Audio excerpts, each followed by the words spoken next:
Bonjour et bienvenue dans Analysis. On va décrypter avec nos trois invités aujourd'hui le premier tour de ces législatives. On va se projeter déjà sur le deuxième tour. Il aura lieu ce samedi. C'est un entre-deux tours très très court. Trois invités avec moi aujourd'hui. Un sondeur analyste, Vincent Tassita, bonjour. Bonjour. Et deux politologues.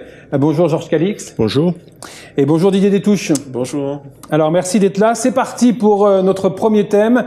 Le premier thème, il sera consacré à quoi? À l'abstention. Je le disais, abstention record pour ce premier tour des législatives. Georges Calix, on l'explique comment? J'imagine qu'il n'y a pas une seule explication. En tout cas, il y en a au moins deux, l'une sur le plan politique et l'autre sur le plan psychologique. Alors, sur le plan psychologique, il faut comprendre que quand quelqu'un va voter, il entre dans un rituel, le rituel démocratique. Et à partir du moment où il ne croit pas en l'objet de ce rituel, automatiquement, il a le sentiment finalement de n'être pas intégré, relié avec la conséquence de ce rituel. Il reste chez lui. Ça, c'est le premier point. L'aspect psychologique. Sur l'aspect maintenant beaucoup plus politique, il est incontestable qu'il y a une pointe de défi par rapport à la classe politique qui se maintient et qui fait que non seulement il y a eu beaucoup d'élections, mais les électeurs, par ailleurs, compte tenu de la crise de confiance qui existe, ont préféré, si vous voulez, rester chez eux, d'autant plus qu'ils ont certainement soupçonné les 82 candidats de se battre autant, d'une part pour leurs enjeux municipaux, mais également il a été dit les conditions de vie, en tout cas des députés, et beaucoup d'électeurs. On a travaillé pour son porte-monnaie? Exactement, beaucoup d'électeurs que j'ai pu rencontrer m'ont dit, mais s'ils se battent autant, c'est qu'il y a quelque chose d'intéressant, et ils savent combien touche un député, quelles sont les annexes qui lui reviennent, etc. Ouais, 3 électeurs sur 4 qui ne se déplacent pas. C'est une surprise pour vous? Vous y attendiez, Didier Détouche? Oui, on s'y attendait plus ou moins parce qu'on s'est rendu compte qu'il y avait d'abord ce qu'on a appelé une overdose électorale, puisque la campagne des présidentielles cette année a été démultipliée par des primaires, une primaire à gauche, une primaire à droite, ensuite par des rebondissements et des feuilletons médiatico-judiciaires qui ont donné ce sentiment que les choses avançaient très lentement, et puis finalement ce soulagement presque électoral avec le choix du président que l'on sait. Ensuite, dans la foulée, donc c'est dû à la réforme du quinquennat. Donc, on a des élections législatives qui pourraient avoir lieu le même jour, mais finalement ont lieu un mois après l'élection présidentielle. Et on s'est rendu compte que l'électeur considérait, au point de vue national, considérait qu'une fois qu'il avait fait le choix de son président de la République, et bien une fois que le choix était fait, il n'était pas question pour lui d'aller voter forcément contre ou d'aller voter pour. Simplement, il fallait laisser la majorité du président se mettre en place. Donc, une vraie volonté d'être en accord avec les institutions de la Ve République et l'esprit de la Ve République, qui est de la Ve République et de la Constitution, qui est une constitution présidentielle, mais aussi une abstention qui est plus ou moins bienveillante, mais qui révèle aussi une réflexion qu'il faut avoir de point de vue politique sur l'avenir, la projection. Est-ce que le vote n'est pas de plus en plus un rituel ou une obligation civique qui est de plus en plus vaine? Alors ça, c'est une question qui va agiter beaucoup les partis politiques qui en sont victimes actuellement. Et puis un dernier mot, sur le plan local, on a des raisons d'abstention différentes. On a même plusieurs types de raisons. Vous avez l'abstention sanction, par exemple, quand vous prenez une ville comme le Gosier, vous voyez qu'on a peu voté finalement, alors que le maire s'est beaucoup mobilisé pour la candidate en place. C'est une abstention disant, bon, on n'est pas forcément d'accord, c'est un peu comme le boule, on n'est pas forcément d'accord avec ce positionnement-là ou ce choix-là. Vous avez des abstentions où manifestement c'est dû au caractère pléthorique des candidats, généralisé sur toute la Guadeloupe. Oui, c'est vrai, on aurait pu croire que plus il y a de l'offre politique, plus il y a du choix et plus on va choisir. Au contraire, plus il y a du choix et plus on est complètement déconcerté. On va voir donc si au second tour il y aura moins d'abstention. Vincent Tassita, vous l'aviez mesuré, hein, pas cette abstention, vous aviez mesuré plus la désaffection des gens, le manque d'intérêt. Ça s'est élevé à peu près à 54%. 54% exactement des On le retrouve pas, finalement ça s'est amplifié par rapport à ça s'amplifie parce que entre ceux qui se sont totalement désintéressés par l'élection, donc 54%, et ceux qui se trouvent un peu concernés, parmi ceux-là, il y a des abstentionnistes. Et c'est vrai que Didier l'a dit tout à l'heure, 82 candidats, c'est énormissime. Je l'ai jamais vu. Voilà. Donc c'était très difficile pour les Guadeloupéens de se mobiliser. Et puis, effectivement, là, on est à 25% d'abstention. Le scrutin précédent, on était à 31-32%. Donc, cette abstention est consubstantielle à notre corps électoral en Guadeloupe. Effectivement, là encore, Zizi a raison. 7 tours, finalement. 2 tours pour les primaires de droite, 2 pour les primaires de gauche, 2 pour les présidentielles. Là, ça fait la 7e fois que les citoyens sont appelés à la mobilisation. Je ne compte pas les primaires des Verts qui ont c'est ça. mobilisé. Ça n'a pas beaucoup mobilisé. Et puis qui était interne, qui n'était pas. Et qui était interne. Mais en tout cas, ça fait 7 tours en 6 mois. C'est compliqué. Et la distance avec l'Hexagone fait que, naturellement... Le deuxième tour, on peut espérer un regain de participation de combien? Oui, alors, un petit peu, parce qu'il y aura... Les candidats seront davantage connus, et puis il y a des enjeux. Et puis les gens ont sélectionné pour ceux qui se sont abstenus. C'est vrai. Et puis il y a un véritable enjeu interne au GUSR, entre le GUSR et la fédération PS. Donc là, il y aura un sursaut de mobilisation, mais on va pas prendre 10 points de participation supplémentaire. Alors, moi, je pense justement qu'on ne prendra pas forcément tant de points que ça de participation supplémentaire. Non, pas tant que ça. Oui, tout à fait, parce que, en fait, en réalité, il y a eu une hyper-municipalisation de ces législatives. C'est d'habitude le cas, mais là, c'était vraiment très clair. Et je pense que, selon les circonscriptions et selon les communes, on aura des taux de participation qui seront moindres, effectivement. Moyens, voire très faibles. Mais différents, absolument. On est d'accord. Elle sera différenciée, effectivement. Ça sera là où les communes ont des enjeux, qu'on aura une forte participation. Alors, là où les communes j'aurais dit les enjeux. J'aurais dit l'inverse. Par exemple, en Sbertrand, il y avait aussi une hyper municipalisation. Ben, on va peut-être moins... On a vu René Libéral sortir en tête, d'ailleurs. Exact. Oui, mais elle est sortie. Donc là, il y aura peut-être moins de mobilisation en Sbertrand, mais davantage sur Gosier. Au Moule, par exemple, a priori, ça va voter davantage au Moule.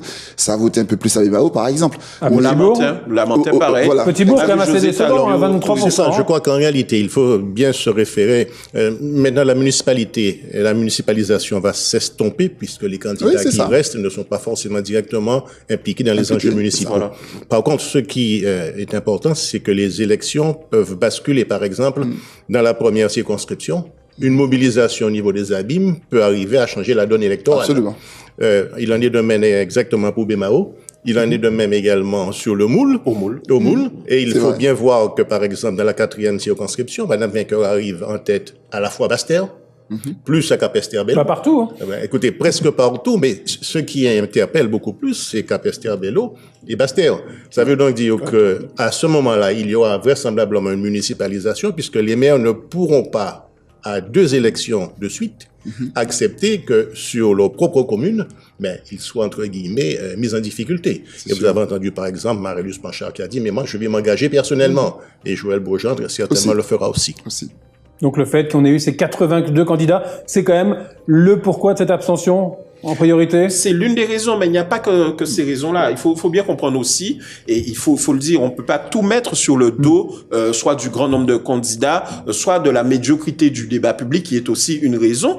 Il y a très clairement un incivisme national, et qu'on retrouve aussi en Guadeloupe. Voter est devenu quelque chose de désuet de plus en plus, et c'est dommage. Et c'est devenu une action politique qui est perçue comme étant inutile, tant est élevé le niveau d'insatisfaction concernant l'ensemble des politiques publiques et l'ensemble de la classe politique. C'est d'ailleurs pour cette raison... Avec une absence notoire de la jeunesse dans les urnes. Tout à fait. Chez nous, mais aussi en France hexagonale, par exemple dans la Seine-Saint-Denis ou les quartiers populaires, le taux d'abstention est de 78%. C'est énorme. C'est-à-dire que il y a à la fois une époque de renouvellement, justement, qui répond à ces considérations-là, mais en même temps, il est presque trop tard, ou en tout cas, c'est peut-être la der des der, parce qu'en réalité, le citoyen français ne s'intéresse plus du tout à la chose politique. Il s'y intéresse de façon ludique, mais pas du tout de façon responsable et civique. Alors, et l'une des principales conséquences, c'est que celui qui va voter, c'est qu'il a déjà fait ses choix. Autrement dit, il est militant, il est sympathisant, particulièrement dans une élection qui n'est pas forcément une élection de très grande proximité. Par contre, celui qui est indécis, alors pour des raisons effectivement que Didier ou que Vincent ont évoquées, lui, il a besoin de se faire des scénarios. Et lorsque l'offre politique ne lui permet pas d'avoir des scénarios suffisamment lisibles pour pouvoir se prononcer, il dit, laissons les choses se décanter. qu'il ne veut pas perdre sa voix parce qu'il n'a pas de conviction dans la personne pour laquelle il pourrait voter, et il attend tranquillement le deuxième tour. Donc c'est vrai qu'il n'y aura pas une augmentation. Alors peut-être une augmentation de 10 points, Vincent, c'est... On va dépasser la barre des 30%. Oui, non, je pense qu'on dépassera. Je pense qu'on peut toucher les 30%. Même, je pense qu'on les dépassera. Mais c'est sûr qu'il y a cet aspect qu'a soulevé Didier d'insatisfaction générale. Tout à fait. Et en continuité, il y a eu, à ce que disait Georges, il y a un affaissement, un affaiblissement des partis politiques. Bon, derrière ça, il y a effectivement La République en marche qui tire son épingle du jeu parce qu'il s'est construit. C'est un parti qui s'est construit dans une opération de renouvellement, de régénération même. Et de conquête. Tandis que ce soit localement ou nationalement, les partis ont eu tellement de difficultés ces derniers mois que le militantisme s'est complètement dissipé et gagner une élection sans des militants sur le terrain convaincus et actifs, c'est très difficile. Aujourd'hui, il y a pratiquement plus que les ténors politiques et quelques élus de conseils municipaux qui font campagne. Oui. Ça suffit pas pour mobiliser. Et nationalement, on a vu que les deux électorats qui se sont mobilisés le moins entre les présidentielles et les législatives, ça a été chez les Insoumis où il y a eu une forte baisse de la participation et au FN. Et ce sont deux électorats qui mobilisaient des jeunes, des nouveaux électeurs. À partir de cet affaissement, alors il y a eu un petit maintien au niveau... Défaite. Voilà, et leur défaite. Ouais. Effectivement, défaite cuisante plus pour Le Pen que Mélenchon. Mélenchon était bien content d'arriver finalement à 18% de suffrages exprimés. Mais il y a une grosse désaffection de ces deux électorats-là qui avaient à eux deux, c'était un corps électoral qui était assez important. Donc, à partir de cet affaissement-là, le taux de participation en France tombe à 49%. Et en Guadeloupe, effectivement, il y a aussi cette désaffection-là. Alors, voilà ce qu'on pouvait dire, en tout cas, pour cette première partie qui était consacrée à l'abstention. On se retrouve tout de suite pour la deuxième partie. Une deuxième partie qui va être consacrée à cette question que vous avez pu voir à l'antenne. Un deuxième tour indécis. Je me retourne vers vous, Vincent Tacita. Oui. Il est très indécis, le deuxième tour. C'est si compliqué. On a 4 duels, on le rappelle. Il y a 4 duels.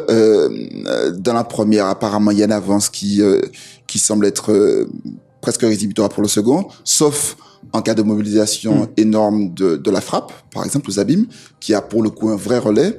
Dans la quatrième aussi, il y a une avance qui est importante. Là encore, alors, il peut y avoir aussi un syndrome tout sauf vainqueur, à voir. En tout cas, Capesterre-Belle-Eau, Basse-Terre peuvent éventuellement faire un basculement. Et puis, faut pas oublier qu'il y a que 22% de participation, 22 à 25. Donc, il suffit que la participation passe à 30 points et que dans les communes de Basse-Terre, par exemple, et de Capesterre, il y ait un retournement, on peut avoir un rapprochement. Et enfin, la deuxième et la troisième, là, ça va être chaud. Là, ça va être très compliqué, puisque déjà au premier tour, les écarts étaient relativement réduits. Ça va être compliqué de savoir qui peut sortir en tête. Dans la troisième, il faut voir si le poids du président du conseil régional sera suffisant pour faire en sorte que Luce, qui est quelqu'un relativement méconnu pour l'ensemble de la circonscription, passe en tête. Mathias, faut pas oublier que Mathias s'était déjà présenté la fois précédente et a perdu de très peu de voix. 300 voix. De 300 voix. Donc, il est connu. Pour le coup, c'est l'ex-premier secrétaire du PS, donc il est connu sur l'ensemble de la Circo, et sa notoriété va le booster. Et sur la deuxième, là aussi, Bénin, qui est très connu à Moule, on se rappelle, il y a eu 2000 voix d'écart pour Bénin au Moule, alors que le maire pousse Diana Piron. Donc, c'est compliqué. Ces deux circonscriptions-là vont être compliquées. Il faudra les voir. Faudra vraiment voir comment la mobilisation dans les différentes communes et le pouvoir des partis politiques en place. Oui, en fait, il faudra analyser à partir de 3 critères. Le premier, c'est qu'il s'agisse de personnalités politiques bien identifiées sur l'échiquier. On a d'ailleurs vu que les Guadeloupéens n'ont pas fait confiance à des gens de la société civile. Ceux qui sont proposés, contrairement à ce qui se passe dans l'Hexagone. On est traditionnaliste. Alors, on est conservateur en tout cas. Et vous savez, il y a une logique qui est assez régulière dans la pensée guadeloupéenne. Nous sommes très rebelles, nous sommes très critiques, mais nous adoptons des solutions très précautionneuses. Autrement dit, nous n'hésitons pas à voter assez fortement pour le Front National pour manifester une certaine déception, voire même plus maintenant heureusement. Alors non mais voire même une certaine désinvolture, mais lorsqu'il s'agit maintenant de renouveler la classe politique dans le sens de cette désinvolture, vous voyez bien que l'électorat applique le principe de précaution. Tout à fait. Donc effectivement, d'une part, on a l'acteur clairement identifié, d'autre part, la puissance des réseaux. parce que vous constatez que des réseaux se font et se défont. Par exemple, on parle de la 2e circonscription. Vous voyez bien que, par exemple, Christian Baptiste a dit, mais je soutiendrai Justine Benin. Laurent Bernier, attendons, mais lui, il aura un stratégique intérêt également à la soutenir pour ne pas, voilà. Donc, si vous voulez, ce sont ces réseaux qui vont se modifier. Et le 3e élément qui n'est pas négligeable, c'est la dynamique en marche. Donc, en fait, quand on parle de ces analyses, je rejoins Vincent Tacita, il y a 2 circonscriptions où, en fait, les seconds auront beaucoup plus de travail à faire, en tout cas par rapport à leur réseau, que les premiers. C'est la première, où Rosan Roswell devra faire un travail sérieux au niveau du PPDG et de la FRAP, puisque les 2 maires qui le soutenaient ont été battus dans leur commune. Absolument. Et également, on sait que pour Bémao, Nestor, Luce, on voit bien que lui également, il aura un combat qui est difficile à mener. Absolument. Maintenant, on comprend, Justine Benin, elle va recevoir un certain nombre de soutiens, on attend toujours, et puis on sait bien que Madame Vainqueur est relativement à l'aise par rapport à l'avance qu'elle a pu prendre, et que la division de la droite surtout. Cette division, ils vont pas réussir à se réunir là? Ils vont se réunir par solidarité organique, parce qu'ils sont de droite, mais l'électorat qui attend, lui, une solidarité mécanique, va certainement se méfier. Ouais. Absolument. Les consignes de vote ne sont pas forcément tout le temps respectées. Tout le temps respectées, loin de la même. Elles le sont de moins en moins. Et elles le sont de moins en moins, puisque l'électorat s'affranchit. Il faut qu'on comprenne bien. Ouais. L'électeur maintenant, alors ça serait difficile de savoir depuis quand exactement, mais l'électeur de nos jours est un électeur qui fait un choix à court terme. Il ne fait plus un choix dans le long terme, tout en restant conservateur chez nous en Guadeloupe, mais il n'hésite pas à sanctionner très rapidement et à désavouer les choix faits par ceux qu'il a placés, qui est à la tête d'une commune, qui est à la tête de canton, donc au département, sur une liste régionale. On n'est pas propriétaire de ses voix. Tout à fait, voilà. Et il y a justement donc une réappropriation par le citoyen de la délégation qu'il opère en votant pour un tel ou un tel candidat. Il a compris que c'est d'abord ses choix qui devaient primer sur ceux que faisaient les caciques, les ténors des partis politiques selon au gré de différentes alliances. Et je pense que c'est un mouvement qui va se continuer. Vous parliez de la première circonscription avec le retard affiché de Rosan Roswell. Est-ce que c'est une défaite cinglante pour Éric Jalton? Alors, ça n'est pas, vous posez la question de façon très claire, mais il a pesé de tout son poids. Je rappelais à certains de vos collègues et confrères que le candidat, c'est Rosan Roswell. Alors, effectivement, Éric Jalton est probablement le maire qui s'est le plus impliqué dans la campagne à tel point qu'on ne savait pas qu'il était candidat.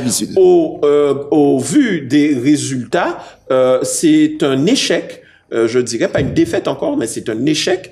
Ce qui ne veut pas dire que une certaine dynamique politique peut amener à restaurer un peu certaines choses. Maintenant, ça va être difficile de rattraper un Olivier Servat qui est dans une bonne dynamique, surtout à Marie-Galante, où il récupère, et Marie-Galante plus Abîme, ça devient intéressant. Ouais. Par contre, c'est une forme de désaveu au niveau de Pointe-à-Pitre pour le choix qui a été fait pour le PPDG, le parti de cette ville quelque part, le parti pointois, de soutenir Rosan Roswell, qui est un candidat certes abîmé, mais qui n'est pas très connu. Et là, clairement, il y a eu, comme un peu au Gosier, comme un peu au Moule, il y a eu un niet très fort, un awa très fort, dit par les électeurs de cette ville pointoise. Oui, je crois que les alertes lancées ne préjugent pas d'une défaite inéluctable au niveau des municipales.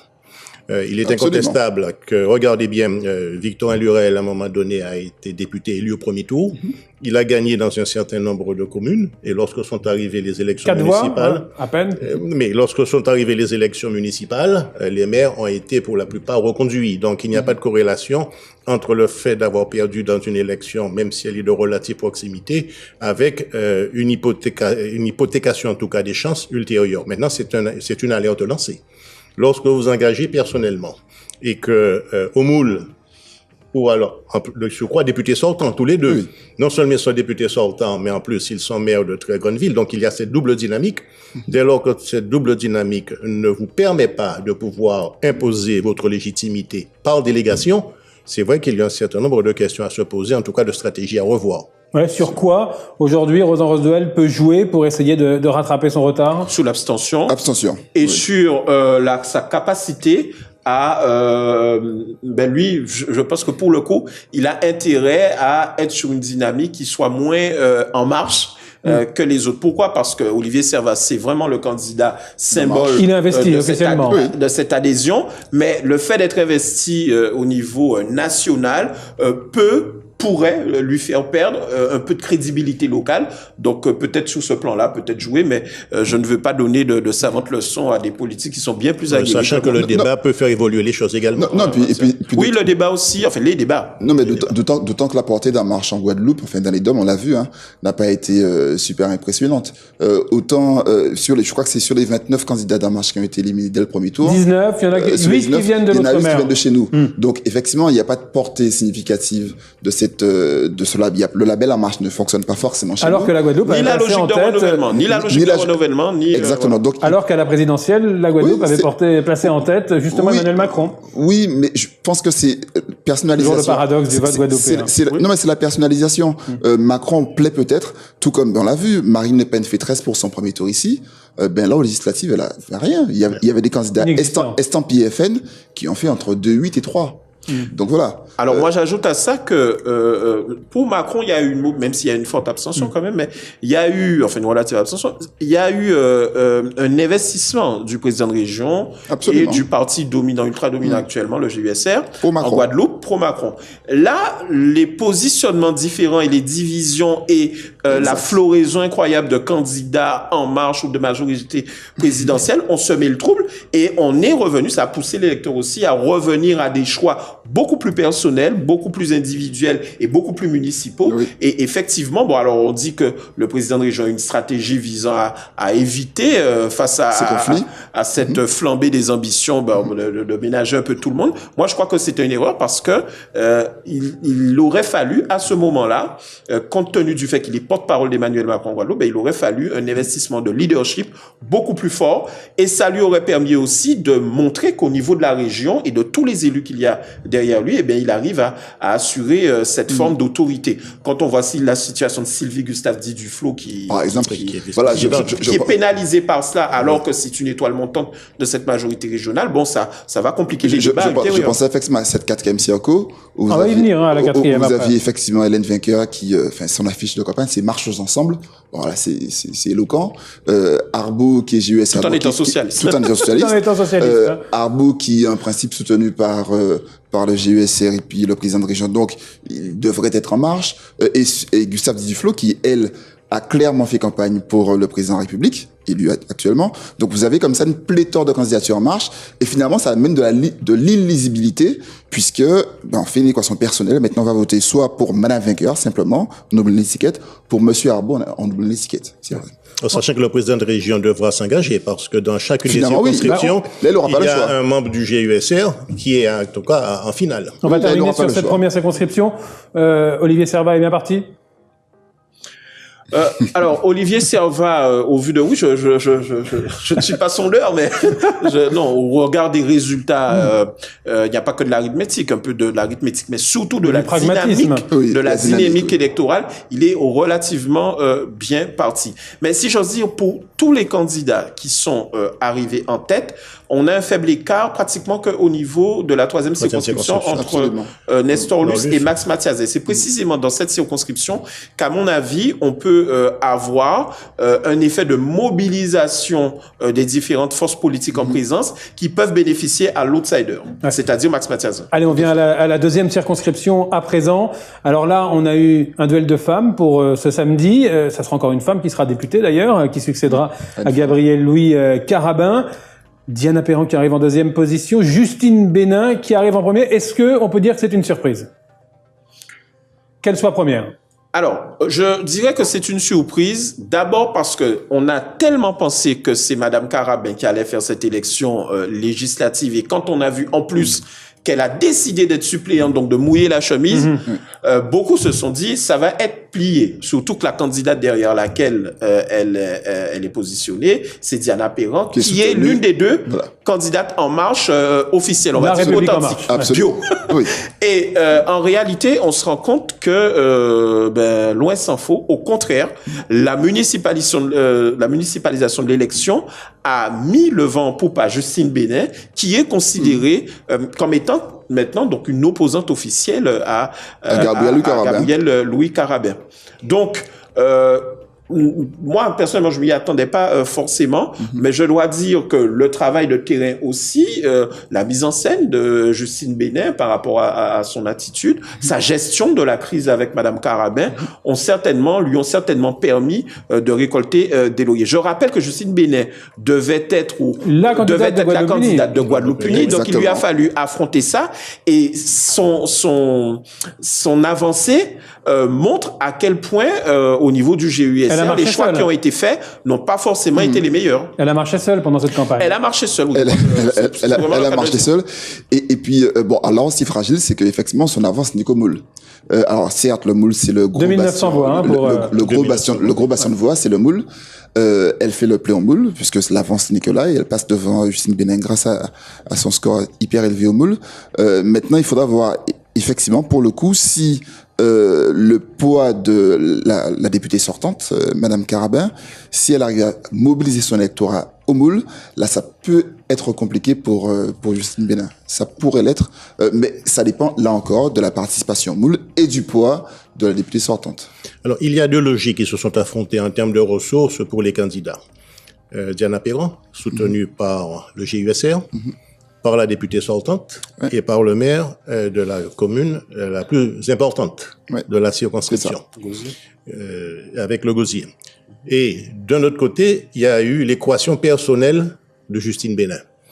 Quand il y a autant de ressources derrière une candidate et qu'elle arrive en deuxième position, il y a de forts, on est d'accord, mais ça veut dire que l'équation personnelle de Justine Benin lui a permis de tisser un réseau suffisamment solide pour lui permettre d'arriver en tête. Elle a quand même plus de 700 et quelques voix d'avance. Alors c'est vrai que c'est concentré sur le moule, mais elle a déjà commencé à recevoir des soutiens. Sainte-Anne a opté.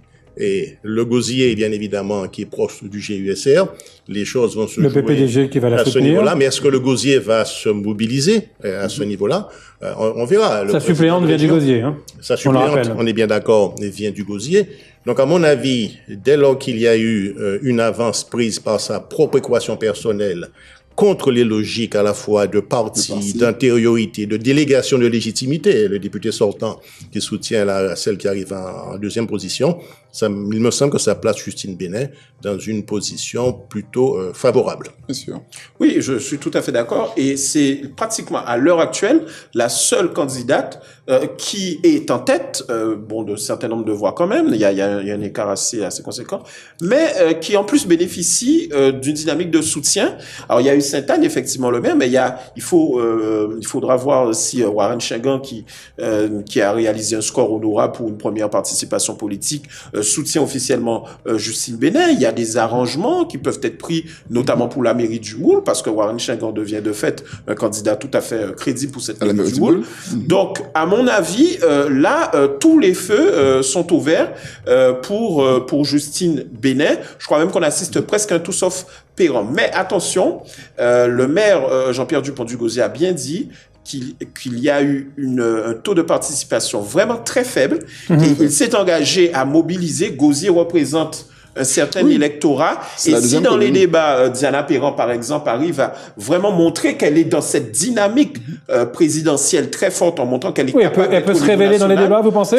Parce que Justine Benin, on sait, sera redoutable dans les débats. En tout cas, sa spécialité, c'est la communication. Donc, c'est tout le bien qu'on lui souhaite. C'est une débatteuse, Justine Benin. Enfin, il faut attendre. Mais Justine Benin, voilà, c'est pas un beau duel. Sachant que sa suppléante, elle est du Gosier.